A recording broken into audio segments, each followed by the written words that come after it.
Hello and welcome to the Lewis Nichols Show in partnership with Mr. Cornwall himself, Shane Solomon. And I'm really excited to bring on, I think this is our 5th interview, but the lovely Carol Decker. How are you? I'm really well, Lewis. Lovely to be here. See you again. Yeah. Well, you've had a bit of a journey coming down today, but you're here now. You're surrounded by the beautiful countryside. Yeah, it's great to be back in Cornwall again. It's always a pleasure. Well, today's interview is going to be a little bit kind of like a life story. So from the very beginning to where you are now. We got that long. A bit old now. So I wanted to go back to your childhood, growing up in Liverpool. What was your childhood like? Was it fun? Did you grow up around music?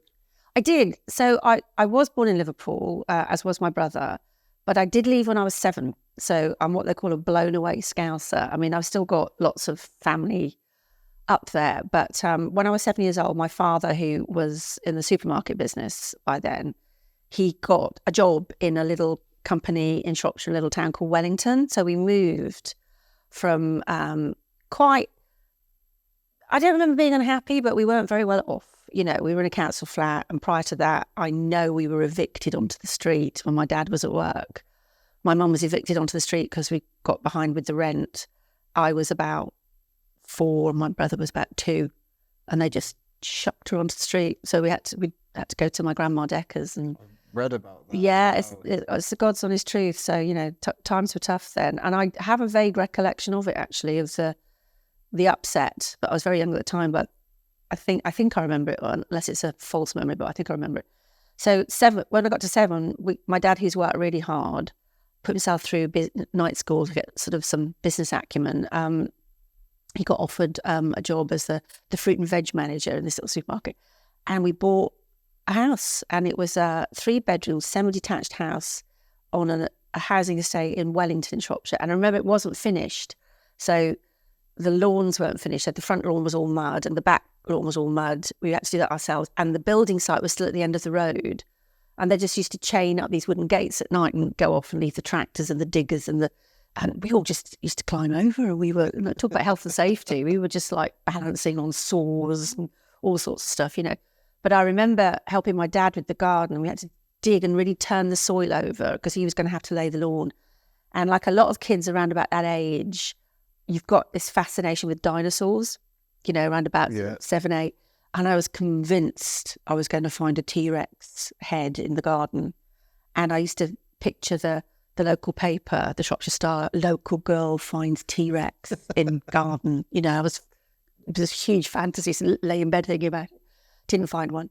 And we had a very ordinary but happy life. Mum stayed home looking after me and my brother. We went to a nice little junior school, and then Gary and I both passed our 11 pluses, which was great because we both went to really good grammar schools, which, you'd have to sell a kidney on eBay now to get that kind of education on the state. It was not spectacular. We just did the usual stuff. My brother did a lot of sports. I did gymnastics. I ran track and field. I really enjoyed that.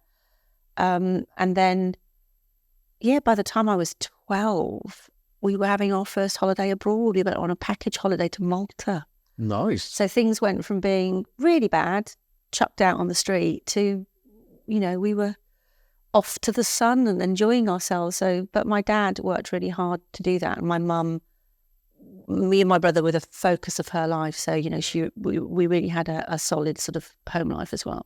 Well, in your autobiography, you're very honest with your relationship with your family. And it seems like, with you and your mum, you could tell her anything. You were almost like friends. And your dad, a bit of an entrepreneur, he always had ideas to make money. And you spoke about a time you remember your flat covered with toffee apples. Yeah, so this is when we're still in Liverpool, and Dad had a fruit and veg truck. And this comes from the fact that Nana Decker, his mom, was the manageress of a fruit and veg shop in Queen's Croft, I think it was, in Liverpool. And I didn't realise until I got older, that was quite a high position for a woman back in the 50s. She was the manageress of the shop. She's very tough, my Nana Decker. And but he had a fruit and veg truck, flatbed truck. So he would, he'd go around the streets and people would come out and buy the fruit and veg. And so he thought, I think, is it Halloween coming up? We'll do toffee apples.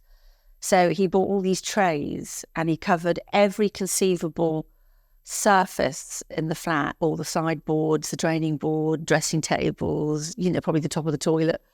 And he made all this toffee, and he got the sticks, and he dunked all the apples. There were like hundreds of them, and put them to set for the next day. And he hadn't got the recipe right, so all the toffee had dripped off the apples, but had set in the trays, so we couldn't get the apples out of the trays. And the apples had no toffee on them. So that went wrong. And then another time he decided, this is years later, these awful leather jackets were all the rage. And he came home with about 500 terrible leather jackets. And he was trying to get me in the band to wear them. No. So nobody bought those. And then there were some awful ornaments and some terrible lamps. It's like Del Boy. He was like Del Boy. He had all the ideas, but I don't think, sorry, Dad, I think he had the taste. I mean, there was a bit of a divide, wasn't there, between your dad's side and your mum's side of the family? Was that like a religious thing?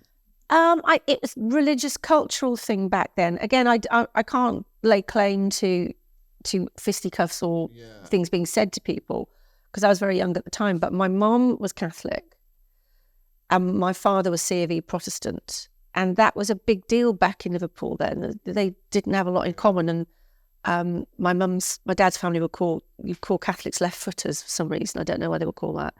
And also my mum was one of 7. My granddad was a dock worker. They weren't very well off at all. My mum said they slept top. It's almost like the 4 Yorkshiremen in Monty Python. They slept in a paper bag by the side of the street kind of thing. But my mum did. Her brothers and sisters, they were top to toe in one bed, and outside loo, tin bath, the whole thing. Where my dad's side, slightly better off, nicer house, only 2 kids, dad and his sister. That grandfather was a merchant seaman, so he was away at sea, but he earned decent. And Nana was the manageress of a shop. So slight class divide, religious divide, which is important. And my parents got married at a side altar in the Catholic church, so they couldn't get married at the main altar because that wasn't allowed. But they deigned to marry them at a side altar. And my dad married Mom in a Catholic church to please her, and then as soon as we left Liverpool and we were out of the glare of Nana Healy, I never went to church again. But when I told Mum, age 10, I'm not going to church anymore, I think it's a load of bollocks, she looked at me and went, just don't tell Nana, so that was it. As soon as I got to Shropshire, I was out of the clutches. Well, go into your music side now, because it's not just the singing, but the talent of writing behind it as well. So where did that creativity and your love for music actually come from? Can you remember that moment where you were like, I love this, the writing, singing? Well, that was quite late in life because I didn't know I could do it. Because I didn't start singing till I was 22. So I went back to art school as a mature student. But all my life I could sing. And I was quite the precocious sort of, for those who remember, Shirley Temple toddler. So I would sing, just burst into song on the bus, and people would give me sixpence and stuff, probably to shut up. And Mum said I used to tap dance on Nana Decker's counter in her shop. And my mum was a singer, and she was in a choir called the Littlewood Songsters. So back then there were pools companies. We do the lottery now, but there were pools companies, and there was Vernon's Pools and Littlewood's Pools, and my mum was a Littlewood songster, and they had a big choir, and they went all around the UK, over to Ireland as well. I've got pictures of my mum boarding a plane with all the rest of the choir, and she's got, in the 50s, the gloves and the pillbox hat and the little bag, and they were just so gorgeously dressed. And she did a Royal Command performance as well with the choir. And my father was a really good pianist. I mean, he went to Liverpool School of Music and he had all his huge grades by the time he was in his sort of mid-teens, So it was in the blood, and love of music was in the blood, and I enjoyed singing. But I never, ever considered it a career. And especially my parents stopped all that when me and my brother came along, because they had to pay the mortgage, and so they carried on with a more conventional life and sort of put their dreams aside because it was too hard to do both, And I'm not sure they were ambitious for musical careers. They just enjoyed it, So it was in the blood, and I always enjoyed it. And my dad always had music blaring out. Mum and Dad always had their records on, always. And so I was just surrounded by music. And my dad My dad's collection was really eclectic, from soul, jazz, contemporary, what was ever in the charts, through to opera and classical music. So I heard everything, and I still love everything, you know. Bit like my dad. I mean, growing up, most of kids my age were listening to Eminem, 50 Cent, and I had T'Pau, Lieutenant Pigeon, and Shirley Bassey. So T'Pau, Lieutenant Pigeon. Thanks, Jim. Class. Talking of, obviously, T'Pau, was that kind of your first move into music, or were you in bands prior to that? Just one, really. So, yeah, a little bit of background. When I finished at grammar school, absolutely made a mess of my A-levels. Failed them, and because my boyfriend, my first proper boyfriend, like really in love, proper boyfriend, if you know where I'm going with that, finished with me right in the middle of my exams. I completely fell apart because I was madly in love. Failed all my exams. So I was planning to go to journalistic college in Wolverhampton. Failed all my exams, didn't go there. So I just ended up in a selection of dead-end jobs, really. And one of them, I was on the dole, and they were called YTS schemes, youth training schemes.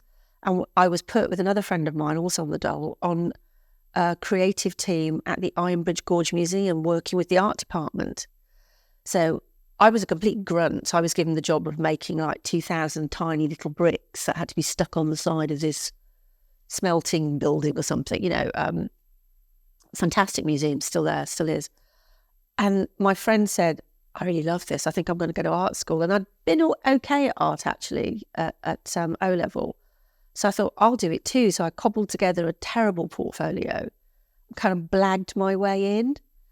And in that environment, met a completely different kind of person, arty people, photographers, painters, ceramicists, you know, people who were designing fabric, just wonderful arty people. And I realised I'd always been a square peg in a round hole in grammar school. It's like I had a lucky day past my 11 plus, but it was a really science-oriented, science and maths and biology. Yeah. And I didn't fit. You know, I didn't fit. But of course, everyone was super proud that I'd passed, and we went to this very exalted school at the time, Wellington High School for Girls. But finally, at art school, I'm in the right environment and with the right people. And I'm always singing along to the radio, always putting a harmony across everybody's favourite songs and ruining them for them. Somebody actually said in the big studio, you know, why don't you join a band and stop annoying us all? Sort of a joke, you know. And then she said, actually, I'm going to a party at the weekend. My friend, he's a guitarist, they are looking for a singer, come with, you know. So did that. Met this guy called Julian Ward, who had a local band. And I auditioned in a garage in Ludlow because the drummer lived on a farm, so we could make as much noise as we wanted in their garage. And they said, yeah, it's great. And I sat and I took to it like a duck to water. I had instant confidence. They were doing covers. And then Julian was writing songs. We were very ska influenced back then, very early 80s, yeah. And I can't remember what we were called. It was the name of Julian's band. And then I recruited Ronnie Rogers, who was in another local band in Shrewsbury called The Cats. And we did this big gig together for Radio 1 Roadshow. And I fancied him as well. So, you know, I recruited him on many levels. And he joined our band. And then we called ourselves The Lasers. And Ronnie and I started writing. And I started coming up with lyrics because I'd always liked English and literature and reading. And I read a little bit of poetry and stuff. So I started with the lyrics. And then I found I had ideas for the tunes, the top line. So it was just an evolution, really. And then we stayed with the Lasers for a couple of years, did okay on a local level, sort of local television, Birmingham, Wolverhampton. And then it had gone as far as it would go. And so Ronnie and I decided we were going to write and try and get a record deal. So my dad lent us just under 900 quid. This is back in about 1983. And we bought a home recording studio and a new keyboard. And Ronnie, we started writing and we got, that's it. Gosh, it's hard to remember it in sequence. We got a small publishing deal with MCA Publishing and they gave us $5,000. It was like we'd won the lottery. That lasted about 5 minutes. And Ronnie, who was working as a British telephone engineer, earned a really good salary, but he left his job so we could concentrate on writing 24/7. But he didn't tell his dad for 6 months because his dad would have gone and did go mad that he'd given up this good job, to run away with the rock and roll circus, So that was it. So by about 83, we'd made a decision, piss or get off the pot. Do you know what I mean?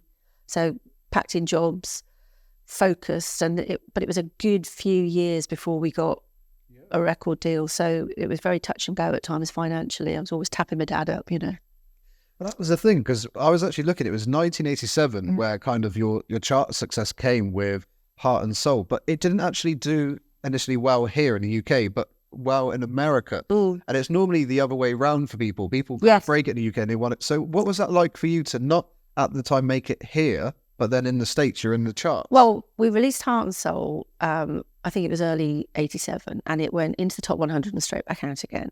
And we were devastated because firstly, it'd take me years to get a deal, and it's all I wanted. It's all I wanted. And the record companies will drop you like that if you're not making the money, So we thought it was over before it had begun.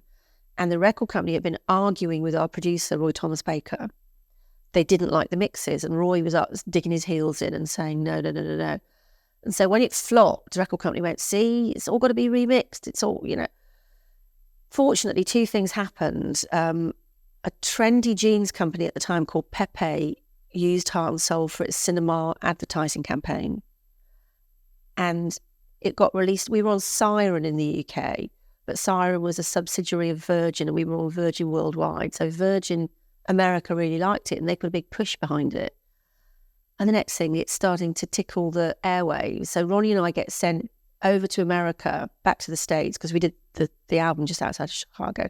We went back to the States, and we did just a press trip. So we were flown crisscross the country to all the biggest radio stations all over America, and did things like this, lots of interviews and stuff, And it started to climb the charts, and it really had legs. It ended up at number 4 on the Billboard chart and went up and down the Billboard chart for months. So it'd go down and go back up again a bit. It was great. So it got re-released in the UK, and it went to number 4 at home. So that reprieve was incredible, but I already knew the value of a big hit in the States. So before it got re-released in the UK, I was just like, I don't care. That's in America, whatever.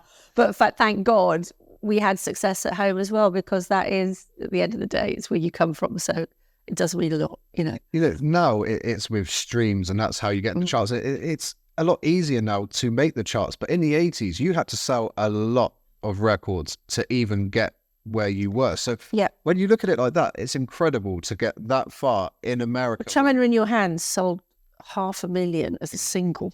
Did you keep Paul McCartney off the top spot? Or? Yeah, so you can look up Music Week magazine. I've got it framed in my hall. So we were in quite an exclusive club. So we were at number 1 in the singles chart and number 1 in the albums chart at the same time, and number 1 in the extended mix, and number 1 in some awful dance mix. It was just awful. Somebody did a dance mix of China. It was gross, but it went to number 1. And so George Harrison's at number 2 with Got My Mind Set on You, behind us with China, and Paul McCartney is behind Bridge of Spies with, I can't remember the name of his album, I'm so sorry. But I've got 2 beats. So for 5 minutes, we were bigger than the Beatles. Incredible. Yeah. And that's the thing, China in Your Hand is such an iconic, powerful song. And when you listen to that, I mean, you wrote that song as well. And a lot of times you listen to lyrics, it's nice, you like the voice, but the fact that that whole package was you're writing your song and Ronnie, along with Ronnie. Yeah. I mean, where did that influence come from in the sense of China in Your Hand? What did you look to? For the story? Yeah. I'd watched a documentary on Mary Shelley writing the book of Frankenstein. So she was married to Percy Bysshe Shelley, and they were big friends with Lord Byron and all of that intellectual set in London. And they wrote essays and poetry, and they were very revered and everything. And she was 19 years old, and she writes this book, and it's basically a piece of pulp fiction. And shoots to the top of the book charts or whatever they were back then, you know. And it caused massive rows and jealousies. And the whole documentary was about the wheels within wheels. And there was a suicide. I don't think because of the book, but all sorts of things started to collapse in that set that they had, that set of people. And the book was at the centre of it all. And I liked that because most people know the story of Frankenstein as a tragedy where man plays God. And I just thought it was, she created, the book was a monster. So it was a story within a story. So that's why the opening lyrics are, it was a theme she had on a scheme he had, which was Dr. Frankenstein. And then the China in your hand bit, this is my mercurial brain. Ronnie's mom had given us a tea service, and I was cleaning one of the cups, didn't have a dishwasher, you know, and I was drying it, and it was a very thin, beautiful little china cup from this service, and I lifted it up, and the light came into the window, and I saw there's a lady's face in the bottom. I didn't imagine it was actually there.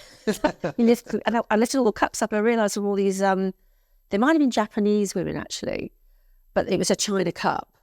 And I suddenly got really scared to use the cups. I realised that Olive had given us this really precious tea set, and it was very fragile. And so I quickly put it in a cup and thought, well, we won't use that until, you know, my mum comes round and we'll get the teacups out.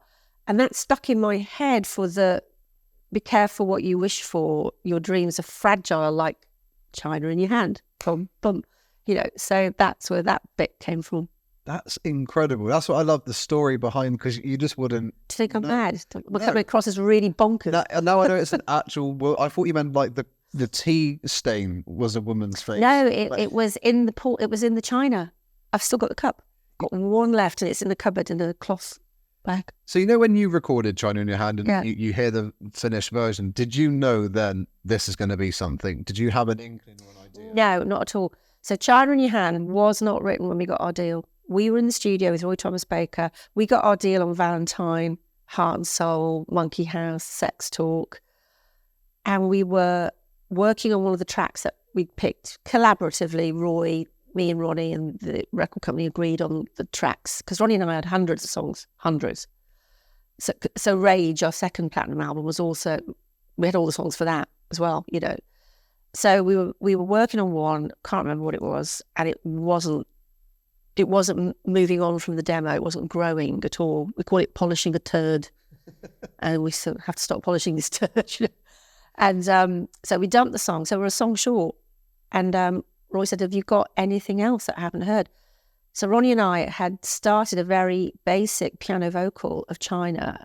So Ron had played the piano and I'd done a half-assed, completely unfinished idea for where I wanted it to go. And we had it on cassette, had it in my handbag, or it was even in my pocket. And I said, well, we've been working on this. Played it to Roy and he went, that is a smash. And the guy produced, you know, Bohemian Rhapsody, so he knows a hit when he hears one. Yeah. So I then had to write in the studio on the hoof. And I know you kindly said you'd been reading my autobiography, and I think, because I haven't looked at it for years, I never watched myself, never listened to myself, and I ain't reading that again. You know. Did it go in the book? I hope it did, but I found the notebook with all the original lyrics for China in Your Hand that I wrote in Wisconsin in the studio, and with all the crossings out, that, you know, the bit I thought was good, and we crossed it out, and here's the next bit, and you crossed it out, and big. And is it in the book? I don't remember that. No, maybe I found it afterwards, which is a real shame, because when I was asked to put the book together, I looked for that kind of thing, but I've got so many boxes of To Power stuff. Wow. But I found it a few years ago, so I wrote it on the hoof in the studio, and I had no idea it was going to be a hit. For me, it was always Heart and Soul, always Heart and Soul. I'm so proud of that song with the double vocal, and it's unique. It's so different, you know. So for me, that was always the one. And then Valentine, I thought, was the big ballad, you know. Well, that was China in Your Hand, obviously number one. So again, it was so difficult to get a number one hit in the 80s. Can you remember the moment you found out this is number one, and how did you celebrate? So we were on a big European tour supporting Bryan Adams. Wow. And we were literally about to go on stage, and you used to get what was called your midweek chart. You got this prior information from the official charts that the public didn't get till the weekend rundown. And I remember our tour manager, Jenny, she'd been in the production office and she'd taken a call. And so if you look at the chart, it had, can't remember all the names, but she went, blah, blah's at number 5. I think Rick Astley's at number 4. So-and-so's at number 3. George Harrison's at number 2. And you are number 1. And we screamed, we chest bumped. I think I ran up a wall and back down again, like a squirrel. And we were right by Bryan Adams's dressing room door. And he came out, and he used to like to rest and get in the zone because the guy had like a 2-hour show to do, and it was a big responsibility. But he came out like to tell us off for shouting outside his door like a grumpy old dad, And we were going, and he went, congratulations. Because what you don't want from your support act is you don't want them at number 1. You want to be at number 1, and you want your support act to be this hot new ticket that bring interest to the bill, to the evening. And everybody thinks they're quite good, but they're not better than you because you're the headline act, So everywhere we went, China's chasing us up the charts, So then we went on and just knocked it out of the park. And it's unusual but wonderful for an opening act to go on an arena support and everybody's left the bar and they're there for you as well. Because normally they're filtering in while the warm-up's on, aren't they, And so that was wonderful. And then after the show, Brian got champagne and we played pool, and he was absolutely great about it. And he wasn't really jealous. He actually was fast asleep, and we were screaming that's what his story on jet lagged or something, Yeah. Well, that's the thing that, the hits did keep coming. Valentine, I'll Be With You. But in the 90s, it's like the music scene just changed. Overnight. And the chart success kind of stopped. Oh, yeah. What was that like for you? Because your debut album, number 1, China in Your Hand, number 1, the chart success was all there. And it's almost like you said, overnight, it stopped. So as an artist, how do you kind of deal with that? Because you're on this massive high. Everything you put out, you're kind of confident this is going to do well. Well, getting confident. So what does that do to you as an artist? It was awful. It was a terrible time. The Promise, which was our final album in the 90s, with our last top 20 single. I mean, that still went top 10. And Whenever You Need Me went to number 16, I think. So it's still top 20, but everyone's going, get the top 20 now. You'd be over the moon, wouldn't you? And a couple of things had happened. So a bit of a backdrop as an artist, it wasn't good. I didn't know where to go with it. But the other things that were filtering into that time were my father had dropped dead of a sudden heart attack. We started falling out with the band left, right and centre over status, terms, conditions, finances, all the rest of it, because they were on a production deal to me and Ron. And they weren't happy with that. And we were happy with what they were getting. So we were all starting to fall out, And then we're in the middle of the Promise tour and the record company dropped us. So we have a tour to finish knowing we've been dumped. And I'm going on stage at Hammersmith Odeon, still a packed Hammersmith Odeon, just with my heart in my boots, And so that was all over. We fired our manager. We found out he had his fingers in the till. All sorts of things were going on. You talk to a lot of bands, they'll tell you the same story. Yeah. Found out the people that you thought were on your side were actually ripping you off. You start out as the 4, 5, 6, 7 musketeers. You're so close. You see more of each other than you do your families. Then you're not speaking. You're turning up to gigs in separate cars. You've heard this story so many times. So the stress is a very common stress, I think, and the intensity is takes its toll on relationships. And then everybody went home. We let the boys go. We downed tools, and then it impacted on Ronnie and I personally, and our relationship founded in about 93. So it was just a horror. Whereas the stars had all aligned, finally, they just all fell out of the sky, one after the other. It was a good 6 years, good 6-year run. And then it was tough, tough for me on a personal level, tough for me on a professional level. I didn't really know what I was doing. And just went out and stayed with friends in LA, got drunk, cried a lot. It's a bit of a blur those couple of years. Yeah. And I wasn't really writing at all. I came back, I think, late-ish 90s and had a small publishing deal, and they started putting me with people to write, but they weren't the right people. And I didn't know without Ronnie, I didn't know what to do. I'd always written with him. Yeah. And so I'm not a good musician. I can't really play anything. I'm very idiosyncratic. All my melodies are here in my head. I can pick out a handful of chords and notes on the piano to illustrate what I would like you to do with them, you know, and about 3 chords on the guitar. And I have to work with somebody who gets me. So I used to feel intimidated going into studios with these really pro writers, just going, well, I thought it could go, I could actually play it properly, you know what I mean? So nothing really came of that. So I just blundered about a bit until, or do you want to pick up a question or shall I carry on? No, just carry on. It's quite... So 1997. And I think I'd done some tele-presenting, some radio, because I'd had a bit of a name. Other little projects would come my way, but nothing musical.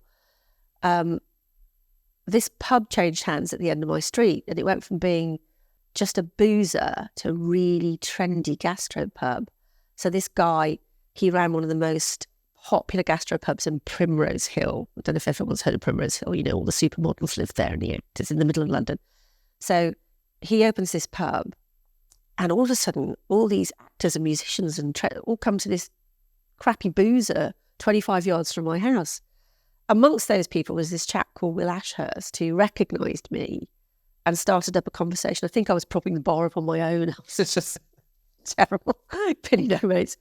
And, I know is it George, one of the bartenders, was an out-of-work actor. So we were having that, oh, life sucks conversation, you know. And Will recognised me, started chatting. He'd worked for EMI Records. He had his own video production company. He was in the business side of the business. And we became really good friends. And he said, let's get you back and working. And he put a band around me. And I started recording. I did the album Red, which got completely slaughtered by the critics. It's a nice little album, but it got slagged off. So that was a bit depressing. But we put in some club dates and stuff. And then he introduced me to one of his best friends, Richard, who got me pregnant really quickly. And completely scuppered all the plans for my big comeback. So I'm 39 years old. I'm having a daughter at 40, you know. So all of a sudden life is really insane again. I meet Richard, we have Scarlett, Dylan comes along 4 years later. So it all stalls again, but in a good way. Yeah. In a good way. And then Will went off to work for this guy called, he's ginger, first name's Ed. He's had a few hits. Wow. Shivering. Really? Yeah, he's still his business manager. So he did okay. I don't feel sorry for him.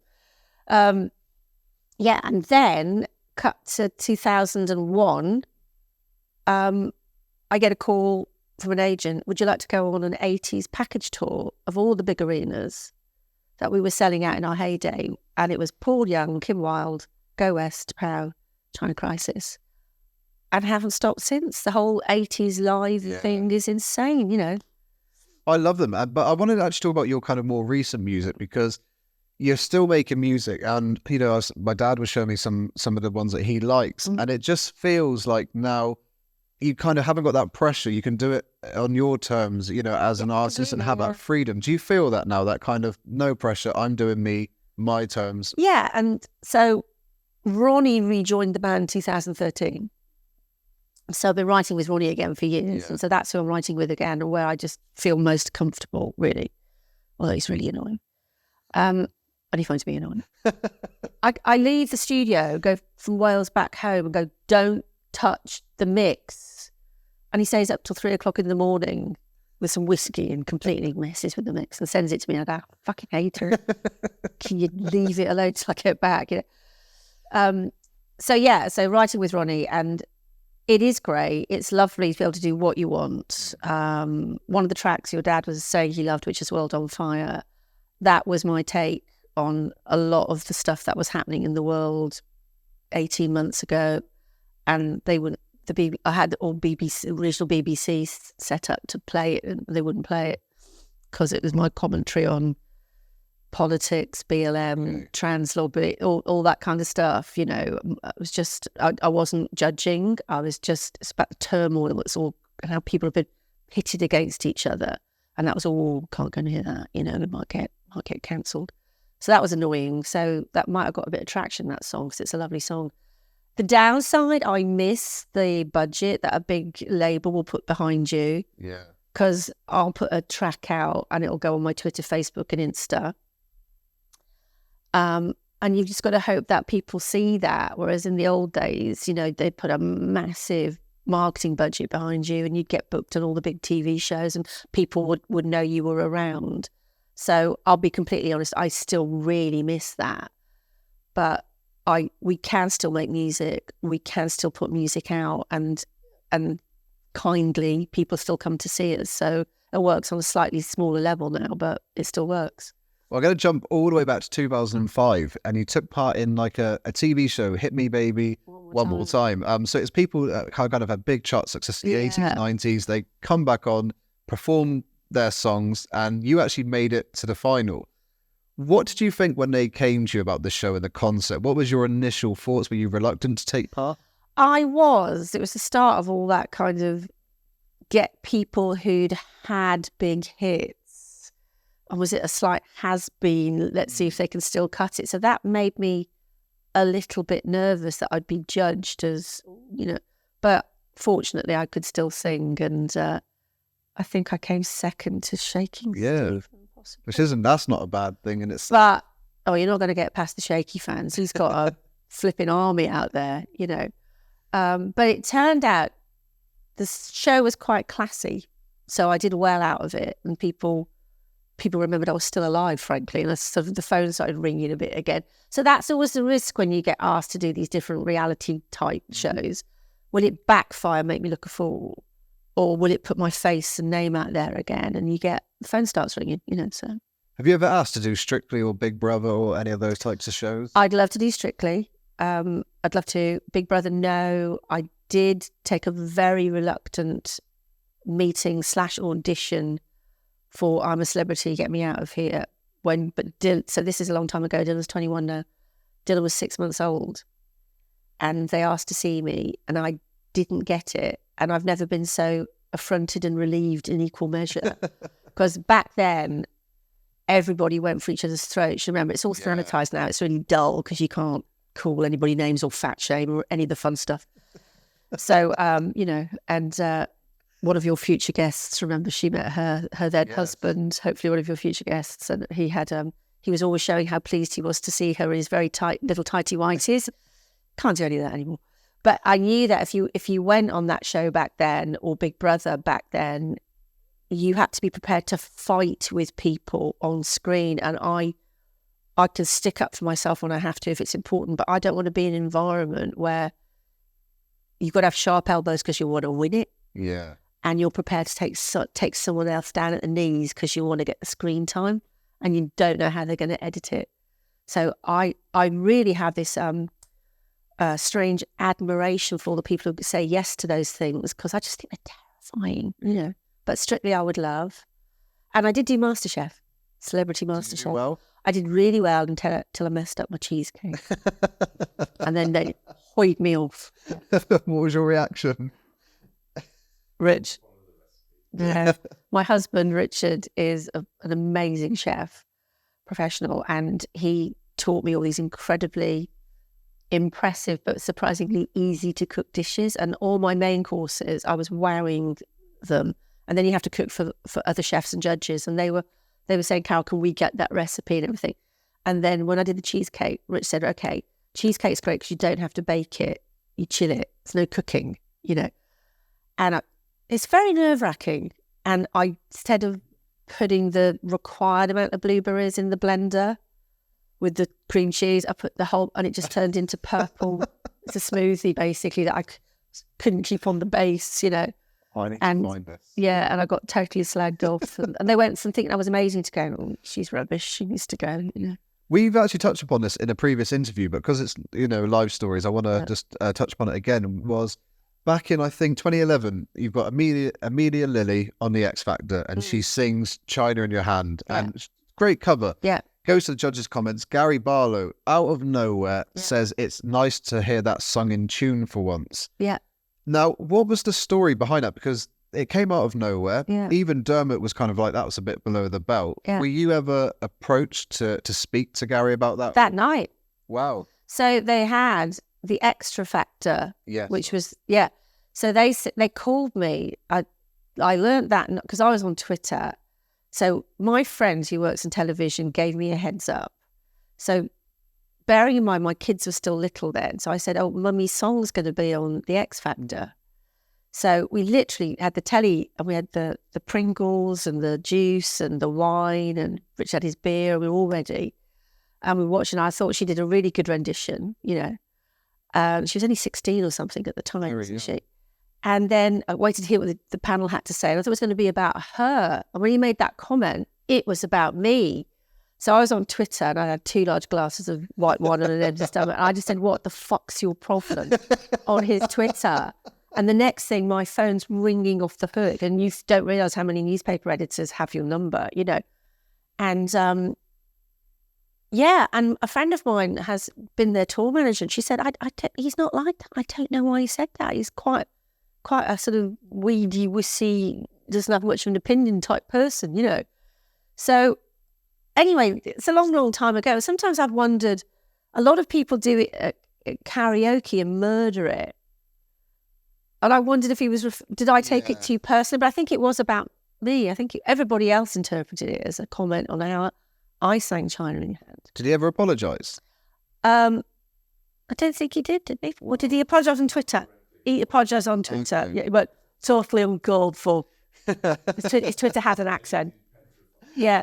But that night they said, will you come on the Extra Factor live on air and talk to Gary on the phone? And I went, bring it on. And he wouldn't come to the phone. Wow. I remember Edith Bowman was in the studio and she said he hid in his dressing room. But we, to this day, don't know why he felt compelled to say that.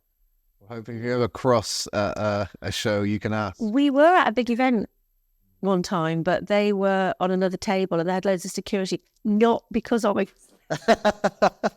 They were just the big stars and they got raced into the room, did a performance and then got escorted out, you know.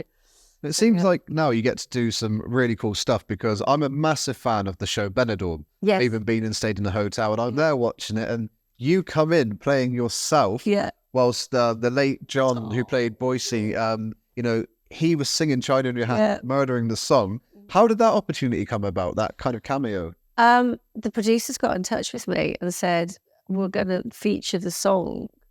And a few of my peers and friends had been out as well. I think Tony Hadley might have been out to Benidorm. So they said, no money, but we'll fly you out, you know, nice hotel, you'll have a bit of a laugh. And do you want to be in the scene some way? And I said, yeah. They said they concocted this thing where he was going to sing it as a sort of wedding proposal, wasn't he, in the club? Yeah, what was the club called? Neptune's. Yeah, the Neptune's. And so I was out in Benidorm on a hen party. So my hen party staggers into Neptune's and he's absolutely murdering. But I'm still in Twitter touch with his wife, Carol. And she sent me last year private footage because she always went out with him to Benidorm to film. So she'd filmed him on her phone, learning China in Your Hand and sitting on the end of his bed in his hotel room. And she sent that to me. And I did put it up on Twitter. She let me put it up on Twitter. So it was very sweet. It's touching. I know, he's a really nice guy too. Well, we're now going to open up to some questions from the audience. So we're going to see what they've got for you. So we're starting off, we're just going to get the camera on all of you. But by the looks of it, we're starting off with my dad, who got me into your music. Hi, Carol. Hi, Jim. I did have 2 questions, but you answered one just now about the video. Was it personal to you, World on Fire? And you've answered it is. Yes, it was. Yeah. Hi. The second question is, I was lucky enough to see you 11 years ago down Falmouth. Lovely venue. Yes, it is, yeah. And you absolutely smashed it that night. Thank you. And I was so surprised with your live vocals. Is there a little routine you do to keep your voice in top condition? I always love to suck on a fisherman's friend. Yeah. Yeah. Yeah, more. I love that. As I get older, yeah, definitely, I have to rest. I wouldn't, if I had a show tonight, I wouldn't be doing this today. I wouldn't be talking, and I can already feel my throat's getting a little tired, because that's the thing that'll wear your voice out, constant talking. Or if you go to a noisy pub or a bar and you're talking over volume, you mustn't do that. I have different exercises that I do. There's some amazing people up on YouTube now with all different ways of warming up your voice or repairing your voice. So I do a thing called straw singing at the moment. So you do all your exercises literally through a straw, and you can do it in water. It's called bubbling. I find that really helpful. I have to behave myself. So I got this really poor thing called, I've got a histamine intolerance, and then I have a little bit of asthma. And so my favourite thing to do when I'm not singing is drinking wine. And so I can't do that for a couple of days before a show because it's full of sulfites, full of histamines, and it really croaks me out. So I just have to behave myself. I have to keep fit. I have to get loads of rest because my songs are really, really big. And Bridge of Spies came out 37 years ago. I'm now in my 60s, and those notes do get challenging, but we're still managing to get away with it. But I definitely have to. I can't. What I used to do when I was in my 20s was stub my fag out, put my whiskey down, and walk onto the stage. You know, so that it's a lot different now. Yeah. Well, you did smash it that night. Thank you. Anybody else got a question for us? So Shane was going to... Hi. So we've got a big show actually coming up in a couple of weeks. I'm putting a show on taking women and men from the shower to the stage, and it's been an amazing journey. So what you've just shared there, I'm definitely going to take that back to them to help them. Yeah. So thank you for that. My question really, if you were sat across from yourself in 10 years from now, what would she be saying to you? My older self, to me, you should have enjoyed yourself more and stopped worrying about things, which we say to ourselves every time we look back, don't we? You always think you're not good looking enough, not quite talented enough, haven't got the right opinions on things, all of that, but you're actually okay, aren't you? But she wouldn't have as much to say to me as I've got to say to the girl 10 years before this one, because one of the benefits of getting older is you do wise up a little bit and relax, and then also don't give a fuck what people think. No. You're going to have to beat my words up. No, we can do it. Yeah. Brilliant. Thank you for that. Thank you. Do we have any other questions, please? We'll move the mic over. Hi, Carol. Nice to meet you. Nice to meet you. This isn't so much of a question. I just want to share a part of my life with you. All steady. Okay. Where you became very significant at a point in time. I had great love. I played the piano like your father did for many years. I used to do many hours a day, and unknowingly it just stopped for no reason. And I walked out the shower wrapped in a towel, and I was unaware that I'd lost 4 stone in about 6 weeks. So my mum sends me to the doctors thinking I'm dabbling with drugs, and we found that I was dying with stage 4A cancer. So I went through chemotherapy, first of 3 cancers that I beat, and after the last session, I went home, and my dad, with tears in his eyes, he gave me a CD player, my first one ever, and I had 4 CDs. And I had Queen's Greatest Hit 1 and 2. Okay. I had Stars, Simply Red, Heart and Alone, and I had obviously The Promise with You. And I spent 5 weeks at home waiting for something to happen, not knowing where it was going to go, listening to those 5 discs on repeat constantly with headphones. And we're here. So, yes, Christmas Eve, 24th of December, 1991, I beat cancer stage 4A, first of 3 that I've done. And your music, thank you. Your music, along with Freddie, who we lost obviously the month before I had that diagnosis that I was in remission, is the reason why when I create content daily now, every road trip I sing and I push music from my era to the followers that I have all over the world. South Africa, commenting Mark. I love the fact that you bring happy music to your posts out whilst you're touring Cornwall with your animals. And it just helps. And you brought the music back with obviously Freddie and obviously the rest when I lost interest in music but didn't know why. You're playing again now? I do play piano again now, but obviously I've moved recently and I don't have size for the piano that I've got. But yeah, no, I do play. Good. Yeah. So I want to thank you personally. Well, I want to thank you, and I'm so glad that you've beaten your cancer. I've got friends going through it. I've had cousins. It is, yeah. I've got a friend. In fact, Steve Norman from the Spandau Ballet. Yeah, where his partner Sabby. She's just finished 16 weeks of chemo. Yeah, it's a rough thing. Yeah, so she's looking great. I've got to say, but also, what I love is the synchronicity of Roy Thomas Baker, who produced all those hits you probably listened to for Queen. Yeah, and produced me. So I didn't realise on the producer, but yeah, no, I have a very narrow band of people I listened to from the 80s and like that early 90s before that big change of style happened. Yeah. And if I'm going to be doing a road trip like I've done one here today to meet you from my followers, there is always me singing some of those songs to brighten up Friday with positive vibes, to lift everybody's spirit and push the cancer survivor. Don't give up. Enjoy your life. Yeah. Don't wait for tomorrow. Well, I'm glad I'm part of that. Thank you. So thank you. Thank you so much. Do we have any other questions? So we're all good for questions. Thank you very much. So just the final thing, which is kind of what's next for you now? What are you working on? Have we got some new projects coming up? I am working on some music with Ronnie, but not fast enough. I need to crack on with that. Summer's always busy with festivals. I'm in a musical at the end of the year called Now That's What I Call a Musical, which is based around the fact that the Now albums are 40 years old. So I'll actually be coming to Truro. Wow, Hall of Cornwall. Yeah, for a week. I think it's November. I can't remember the dates. It's up. If you go on, look at Now That's What I Call a Musical, put it into Google, you'll see when I'm coming to Truro. So I'm not acting. The story is the backdrop of two girls' lives 20 years go by, and we're the soundtrack to their youth through the Now albums. So I'd sing Heart and Soul in the first half, China in the second half. So I'm doing Truro, I'm doing Oxford, I'm doing Woking and Belfast, and then other 80s stars are doing other. Wow. So Sunita's doing some, Sonia's doing some, Jimmy Osmond's doing some. So that's fun.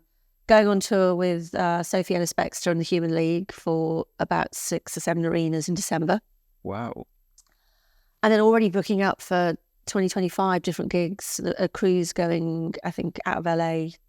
Yeah, there's lots of 80s cruises as well. So busy. But I do need to do some new music, and I'm really sorry I get distracted and I forget. And Ronnie shouts at me all the time. Yeah. So fingers crossed we'll get some very soon. Yes, definitely. Yeah. Well, Carol, thank you so much for taking part in Life Stories. This is probably the biggest one we've done. So thank you for coming down, and yeah, hopefully it won't be the last. Thank you. Thank you, everybody.